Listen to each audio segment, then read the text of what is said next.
Yo, what's going on, guys? It's Scott here, and today we're going to talk about the one thing that the Lakers can't miss this offseason. As the Lakers' playoff hopes started to fade throughout the season, a lot of their poor results had to do with the influx of injuries to key players in their rotation. While injuries do happen, it got to a point where the Lakers just didn't have enough bodies to even play more than 8 guys. Looking back at a game in late March against the Grizzlies, the Lakers were without players such as Brandon Ingram, Isaiah Thomas, and Channing Frye due to injury, as well as G League assignments to Alex Caruso and Thomas Bryant. This meant that the only players the Lakers had available on their bench for this game was Travis Ware, Ivica Zubac, and Tyler Ennis. Even with a healthy roster, the Lakers really only had 8 solid rotation players throughout the season. Perhaps trading away both Larry Nance Jr. and Jordan Clarkson for Isaiah Thomas and Channing Frye made their depth look a little bit more shallow because of the production that Nance and Clarkson brought to the Lakers. Despite this, they always found themselves playing the same 8 guys along with 2 or 3 complementary or G League level players mixed into their rotation.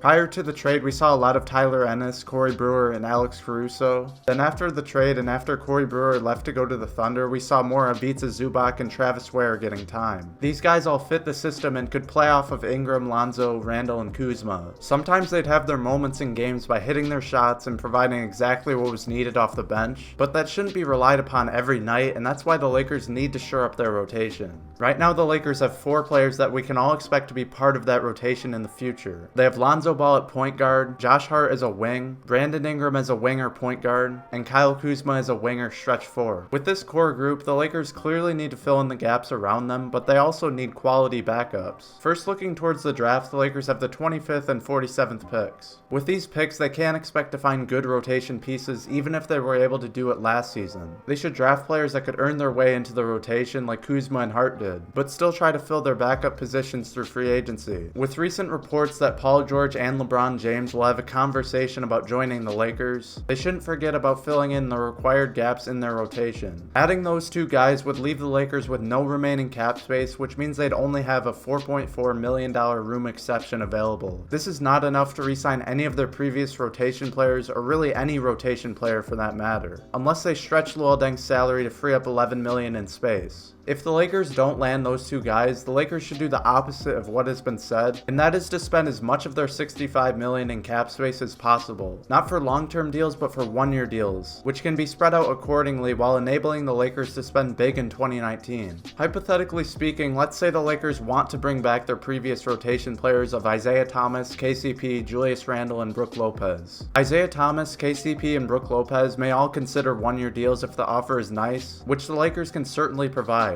Let's say those 3 players combined cost $40 million, and Julius Randle signs a long-term deal worth $15 million a year. That leaves the Lakers with $10 million in cap space, which can afford them a good rotation piece, with that $4.4 million room exception still available. With these 2 extra players, the Lakers would have a much more adequate rotation of 10 players, along with their draft assets and whoever else they decide to sign to minimum deals. Combining all of this together should give the Lakers enough to make a playoff push, which is what the Lakers will try to do next season. The Lakers play a very fast-paced oriented style of basketball that relies heavily on transition and getting up and down the court. With this, the Lakers need to play 10 or 11 guys so the core players are fresh late in games. If the Lakers want to make the playoffs playing this style, then depth will be extremely important to their success, and they cannot forget about it amidst the hype of signing Paul George and LeBron James. That's all I have for this video, guys. I hope you did enjoy. Make sure you subscribe if you want to see more Lakers content, and leave a like if you enjoyed, and thanks for watching.